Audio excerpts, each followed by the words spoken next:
awal sendiri menurut saya ada history ya. Itu udah oke ya.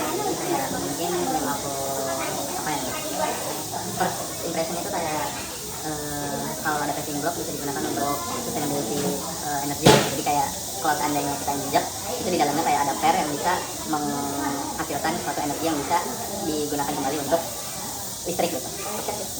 Sebenarnya itu rencana awal kami, tapi kami kayak lama kami dan menurut kami itu kayak tidak menyelesaikan solusi persoalan rusak gitu. Jadi kita lebih memerlukan ide ini. Jadi masalahnya untuk Masalahnya untuk persoalan rusak gitu dia ada bisa enggak sama satu yang mutakin biasanya dipanggil Satrio dari TSL. Boleh tahu nggak dari angkatan berapa? Dari angkatan 25. Oke. Tentunya dari produk kami kayak tentang paving block, yang setiap paving block itu ada kayak sensornya sendiri, ada sensor air dan juga kinetic block. Jadi saat setiap dari paving block yang kita diinjak atau disemprot air atau di hujan, itu tuh durabilitasnya kayak di sini kelihatan kan, durability-nya itu kayak berkurang. Jadi kayak masing-masing paving block ya, waktu kayak dia reach a certain threshold dari durability, kan bisa durability-nya 100, itu berarti waktunya udah diganti sama operator gitu. Jadi kayak karena itu tujuannya untuk bisa mengurangi jumlah trotoar yang rusak di jalanan gitu lah. Pertama-tama boleh nanya nggak, Satrio ya? Satrio lu sering nggak sih jalan kampus buat kuliah gitu, atau pas di kampus ini sering jalan kaki gitu nggak? Kalau di kampusnya sendiri sering sih jalan kaki. Sering ya? Sering ya? Kalau misalnya ke kampus sering nggak? Kalau kampus bisa pakai motor. Jamor.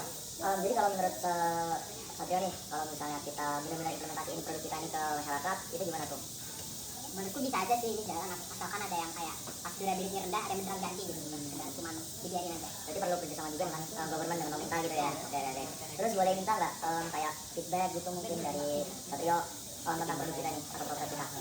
Sebenarnya kalau dari aku sendiri udah bagus sih, cuman ya tadi aja kayak perlu ada kerjasama dengan entah pemerintah setempat atau enggak dengan perusahaan swasta atau apa gitu. Soalnya kan ini kan cerita cuma sensor aja ya, betul tahu kalau rusak enggaknya. Dan buat gantinya pasti perlu bantuan lagi dong. Betul. Oke, siap deh. Oke, itu aja sih. Terima kasih banyak Satrio. Terima kasih banyak. Terima kasih banyak.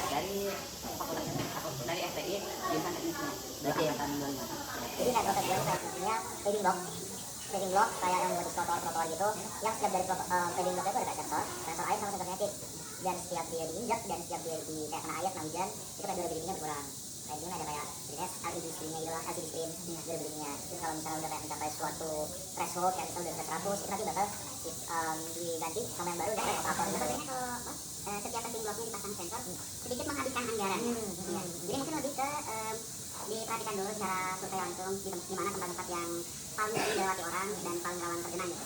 Mungkin di tempat-tempat itu aja yang dipasang sensornya. Berarti kita kayak cuma perlu perhatiin dan perlu pastilah biar strategis taruhnya gitu ya, biar bisa memaksimalkan hasil gitu kan ya tuh ya. Oke deh, siap. Kalau misalnya dari tadi penjelasan gua paham nggak kayak dari kita produknya, dari kayak tujuan kita gitu, ada kurang jelas nggak? Kalau dari saya sendiri sih ditangkapnya kan paving block kan banyak yang cara bertambah umur, dia bisa makin besar, terus karena rusak jalannya aliran buat air lewatnya jadi tergenang gitu, jadi bisa tergenang juga kan. Bisa sih diimplementasikan, tapi balik lagi tadi kalau misalnya semua paving block sepertinya kurang efektif ya. Oke deh, siap. Terima kasih banyak ya bro. Terima kasih banyak ya. Terima kasih. Maaf dalam waktunya ya.